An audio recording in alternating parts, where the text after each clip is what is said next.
Shalom and welcome to the Mitzvah Torah. This year is entitled in memory of my uncle, Rabbi Aber, Zechrono Livracha, who over 50 years ago inspired me to make Aliyah. This was his first year inside. My Aunt Elaine, my mother's sister, married to Herbie for many wonderful, blessed years. Passed away a year ago, right by Sukkot, Tafshin Pei.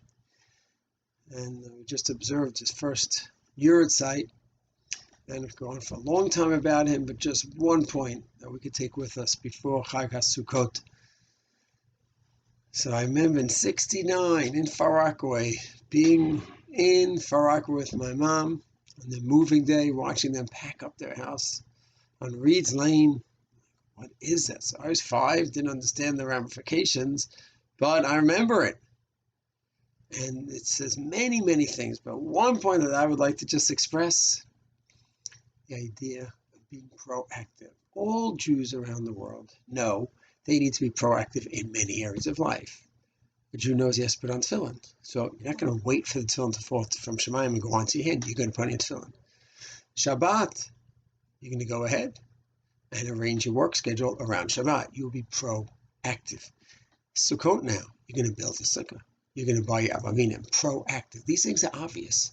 In certain areas of life, not obvious to the Jewish people. The Geulah redemption process, returning to Israel, is that an area that we should be proactive, or should we just wait for God to bring us home? So for 1,800 years, the majority of the Jewish people pretty much held God will bring us on the wings of eagles. And then something happened, late 1700s, the Gra, Baal Shem Tov, Chasam Sofer, early 1800s, they started sending their students to go. We have to move the process along. Be proactive. And just waiting around in exile, that's not the approach. And it was a new ideology that developed for 2 centuries. So Herbie and Elaine, late 1960s, says, we want to be part of this mitzvah. We want to be part of this philosophy. They picked up and they went from beautiful home Far Rockaway to Eretz Yisrael with high school kids against all the odds. And that philosophy, being proactive, bore so many fruits. Children and grandchildren, great-grandchildren. Active in the army, active in the financial world here, active in the learning. Rabbeim, Chinuch, you name it, in every world here in Israel, being proactive. And that to me is an amazing message. I personally hold that being proactive is regarding capturing the land of Israel, developing the land of Israel. I personally think that the proactive approach should be taken to the Mikdash as well, to showing sovereignty on the Har Bayit, and to further the building of the Mikdash and not wait. But the Jewish people are not there yet.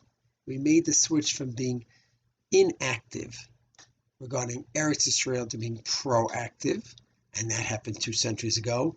And Uncle Herbie, Zechrono Livracha, his beautiful family, amazing wife Elaine, had that niche.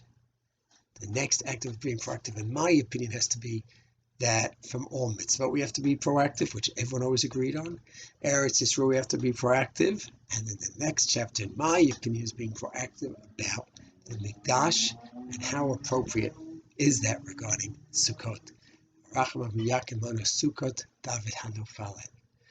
To rebuild the Mikdash. May we be zoche to take this proactive hashkafa, which Herbie Zechrono Livracha represented, and bring it to all of the 613 mitzvot. Shalom.